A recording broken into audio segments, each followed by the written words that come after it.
Middle ഈസ്റ്റിനെ മുഴുവനും യുദ്ധക്കളമാക്കാൻ പോകുന്ന ചില പ്രഖ്യാപനങ്ങളാണ് ഇസ്രായേൽ പ്രധാനമന്ത്രി ബെഞ്ചമിൻ നെതന്യാഹു ഇന്നലെ നടത്തിയത്. അതിലേക്ക് വരുന്നതിന് മുമ്പ് ഇസ്രായേൽ വ്യോമസേന ഇന്നലെ ഇസ്ലാമിക് റിപ്പബ്ലിക് ഓഫ് ഇറാൻ ബ്രോഡ്കാസ്റ്റിന് നേർക്ക് ആക്രമണം നടത്തിയത് ലോകം മുഴുവനും വൈറലായിരുന്നു. ഇറാനിലെ പ്രശസ്തയായ സഹർ എമാമി വാർത്ത വായിക്കുന്നതിനിടെയാണ് ഇസ്രായേലിന്റെ ഫൈറ്റർ ജെറ്റുകൾ ഇറാന്റെ ഔദ്യോഗിക ടെലിവിഷന് നേർക്ക് ബോംബാക്രമണം നടത്തിയത്. ചാനൽ കെട്ടിടത്തിന് മുകളിൽ ഇസ്രായേൽ ബോംബ് വർഷിച്ചപ്പോൾ ഒരു സ്ത്രീക്ക് കാണിക്കാൻ പറ്റുന്ന പരമാവധി ധൈര്യമാണ് സഹർ എമാമി ഇന്നലെ കാണിച്ചത്. ഈ ആക്രമണം നടന്ന് 1 മണിക്കൂർ കഴിഞ്ഞപ്പോൾ തന്നെ സഹർ എമാമി മറ്റൊരു ചാനലിന് മുന്നിൽ പ്രത്യക്ഷപ്പെടുകയും ചെയ്തു. എന്തായാലും ഇറാനും ഇസ്രായേലും ഒറ്റയ്ക്ക് യുദ്ധം ചെയ്യുകയാണ് എങ്കിൽ പേർഷ്യൻ കരുത്തിനു മുന്നിൽ ഇസ്രായേൽ കീഴടങ്ങും എന്ന കാര്യത്തിൽ യാതൊരുവിധ സംശയവും വേണ്ട. ഇന്നലെ ഇസ്രായേൽ പ്രതിരോധ മന്ത്രിയായ ഇസ്രായേൽ ഗാറ്റ്സും അതുപോലെ ബെഞ്ചമിൻ നെതന്യാഹുവും പറഞ്ഞത് ഇറാന്റെ വ്യോമ മേഖല ഇസ്രായേലിന്റെ നിയന്ത്രണത്തിലാണ് എന്നാണ്. ഇറാന്റെ വ്യോമ പരിധിയിൽ തങ്ങൾക്ക് എന്തും സാധിക്കുമെന്നാണ് ഇസ്രായേൽ പ്രധാനമന്ത്രി ബെഞ്ചമിൻ നെതന്യാഹു ഇന്നലെ പറഞ്ഞത്. നെതന്യാഹുവിന്റെ ഈ പ്രതികരണം കഴിഞ്ഞ് ഏതാനും മണിക്കൂറുകൾ കഴിഞ്ഞപ്പോൾ തന്നെയാണ് ഇറാൻ തദ്ദേശീയമായി നിർമ്മിച്ച വ്യോമ പ്രതിരോധ സംവിധാനങ്ങൾ ഉപയോഗിച്ചുകൊണ്ട് ലോകത്തിലെ തന്നെ ഏറ്റവും ശക്തിയേറിയ അമേരിക്കൻ നിർമ്മിതമായ F-35 യുദ്ധവിമാനം ഇറാന്റെ തബിരിസിൽ വെച്ച് തകർത്തത്. ഇറാഖിന്റെയും സിറിയയുടെയും വ്യോമാതിർത്തിയിലൂടെയാണ് ഇസ്രായേലിന്റെ ഫൈറ്റർ ജെറ്റുകൾ ഇറാനിൽ വന്ന് ആക്രമണം നടത്തി സുഖമായി മടങ്ങിപ്പോകുന്നത്. ഇതുമായി ബന്ധപ്പെട്ട് മറ്റൊരു വീഡിയോയിൽ വിശദമായി പറയാം. ഇന്നലെ ഇസ്രായേൽ പ്രധാനമന്ത്രി ബെഞ്ചമിൻ നെതന്യാഹു പറഞ്ഞത് അമേരിക്കയിൽ നിന്ന് ഇറാനെ ആക്രമിക്കുവാൻ തങ്ങൾക്ക് എല്ലാവിധ സഹായവും ലഭിക്കുന്നുണ്ട് എന്നാണ്. താൻ അമേരിക്കൻ പ്രസിഡന്റ് ഡൊണാൾഡ് ട്രംപുമായി ഈ വിഷയം ദിവസവും ചർച്ച ചെയ്യാറുണ്ട് എന്നാണ് ഇസ്രായേൽ പ്രധാനമന്ത്രി ബെഞ്ചമിൻ നെതന്യാഹു ഇന്നലെ പറഞ്ഞത്.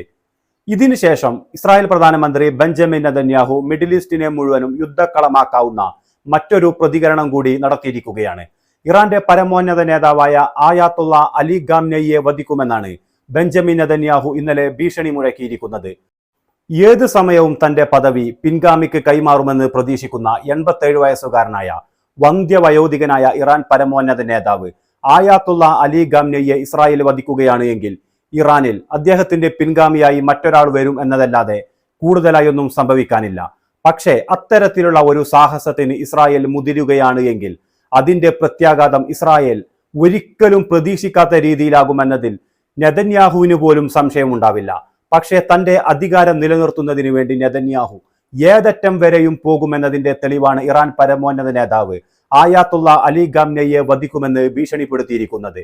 ആയാത്തുള്ള അലി ഖാംനെയിയെ ഇസ്രായേൽ വധിക്കുകയാണ് എങ്കിൽ ഇറാന്റെ പ്രതികാരം ഇസ്രായേലിൽ മാത്രം ഒടുങ്ങുവാനും സാധ്യതയില്ല എന്ന് തന്നെയാണ് ഇറാനിൽ നിന്നുള്ള പ്രതികരണങ്ങളിൽ നിന്നെല്ലാം മനസ്സിലാക്കാൻ പറ്റുന്നത്.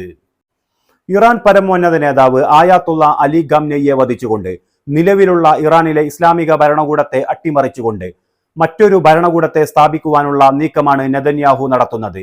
ഇസ്ലാമിക വിപ്ലവത്തിന് മുമ്പ് ഇറാൻ ഭരിച്ചിരുന്ന മുഹമ്മദ് റസ പഹ്ലവിയെ പോലുള്ള അമേരിക്കയുടെ അടിമയായ ഇന്ന് ഗൾഫ് രാജ്യങ്ങളിൽ ഭരണം നടത്തുന്ന അമേരിക്കയുടെ ആശ്രിതന്മാരായ രാജാക്കന്മാരെ പോലുള്ള മറ്റൊരു രാജാവിനെ ഇറാനിൽ പ്രതിഷ്ഠിക്കുവാനുള്ള നീക്കമാണ് ഇപ്പോൾ ഇസ്രായേൽ പ്രധാനമന്ത്രി ബെഞ്ചമിൻ നെതന്യാഹു നടത്തിക്കൊണ്ടിരിക്കുന്നത്. ഒരുപക്ഷെ ആയാത്തുള്ള അലി ഖാംനെയിയെ ഇസ്രായേലിന് വധിക്കാൻ സാധിക്കും. പക്ഷേ ഇറാനിലെ ഇപ്പോഴുള്ള ഭരണകൂടത്തെ ഒരിക്കലും ഇസ്രായേലിനും അമേരിക്കക്കും അട്ടിമറിക്കാൻ സാധിക്കില്ല എന്ന് തന്നെയാണ് ചരിത്രം പരിശോധിച്ചാൽ മനസ്സിലാക്കാൻ പറ്റുന്നത്.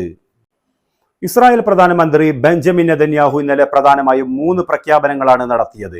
ഇറാൻ പരമോന്നത നേതാവ് ആയാത്തുള്ള അലി ഖാംനെയിയെ വധിക്കുക, ഇറാന്റെ ആണവ പദ്ധതിയെ പൂർണ്ണമായും നശിപ്പിക്കുക, അതുപോലെ ഇറാന്റെ ബാലിസ്റ്റിക് മിസൈൽ ശക്തിയെ നശിപ്പിക്കുക എന്നിങ്ങനെ 3 പ്രഖ്യാപനങ്ങളാണ് ഇസ്രായേൽ പ്രധാനമന്ത്രി ബെഞ്ചമിൻ നെതന്യാഹു ഇന്നലെ നടത്തിയത്. പക്ഷേ ഇറാനുമായി ഇസ്രായേൽ ഒറ്റയ്ക്ക് യുദ്ധം ചെയ്യുകയാണ് എങ്കിൽ നെതന്യാഹുവിന്റെ ഈ പ്രഖ്യാപനങ്ങളൊന്നും പ്രാവർത്തികമാക്കാൻ പറ്റില്ല എന്ന് ആരേക്കാൾ കൂടുതൽ നെതന്യാഹുവിന് തന്നെ നന്നായിട്ടറിയാം. എന്നിട്ടും നെതന്യാഹു ഇത്തരത്തിലുള്ള വലിയ വെല്ലുവിളികൾ നടത്തിക്കൊണ്ടിരിക്കുകയാണ്. ഇതിന്റെയെല്ലാം പിന്നിൽ അമേരിക്ക തങ്ങളെ സഹായിക്കാൻ വരുമെന്ന പ്രതീക്ഷ തന്നെയാണ് നെതന്യാഹുവിന് ഉള്ളത്.